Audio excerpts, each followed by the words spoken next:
be asking a question, right? Just to check if you guys already know the answer to it, and then after that, if I don't get any like acceptable answer, I'm gonna give my own definition of it, or I'm gonna give you the real meaning of it. All right? Silence, class. Silencio! Gigil ako! Mag-recitation si Sir Bayo. Ito na. Ay, The na, question naman would be, can someone, okay, these are like 3 questions, May okay? tumatawa po dito. Muna. Children, alam mo, Jesse, dapat nandun ka sa kisame kasi mukha kang Philips light bulb. Mayor, pwede ba umangap ka? Alam mo, Jesse, pag yung ulo mo inikat ko dun sa kisame mo, iilaw yan, promise. Sige na, Jesse. Wala pang Pasko, mukha ka lang agad Christmas light. Ayun na, sir. Sir, gabi na, sir. Wait lang, oh. Can someone give me the definition of a sentence? Now I'm asking a real question. Give me the definition of a sentence. Ngayon, huwag mo naman maliit. Alam mo, mukha kang lobo. Pag tinusok siguro kita ng karayom, sisingaw ka. Ako ay may Jessie, lumipad sa langit, di ko na nakita, pumutok na pala. Gulo mo. Ako ay may tek-tek. Ano? No one's gonna give me a definition, the definition of a sentence.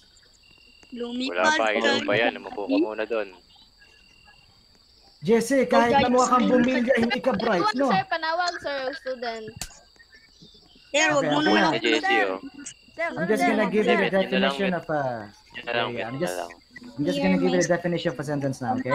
So a sentence is a group of words that expresses a complete thought or idea.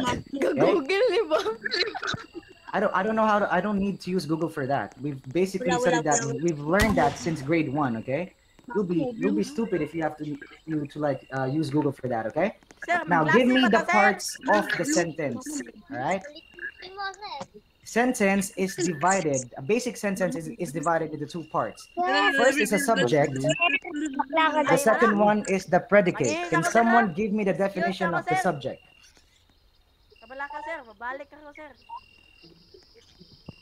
Now no one wants to answer again. Sir, college ba tayo? Kasi nagabi na eh. Gabi na. Hindi college, pero ako magdi-dismiss sa inyo eh. Gusto mo dito ka na habang buhay eh.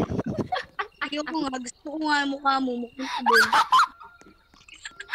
Hala, mukha kang Toblerone na milk flavor.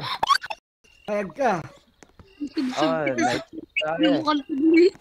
Kamukha mo yung The Michelin Man. Kilala mo yon? Hindi mo kilala yun. Balik ka, sir. Sa likod mo. Anyways, May mga college. Pero hindi ko masagot. Jo, mo naman college nagkakot na, tanan. hindi ka naman, ay, gigil ako sa is-earths ka. Gigil ako.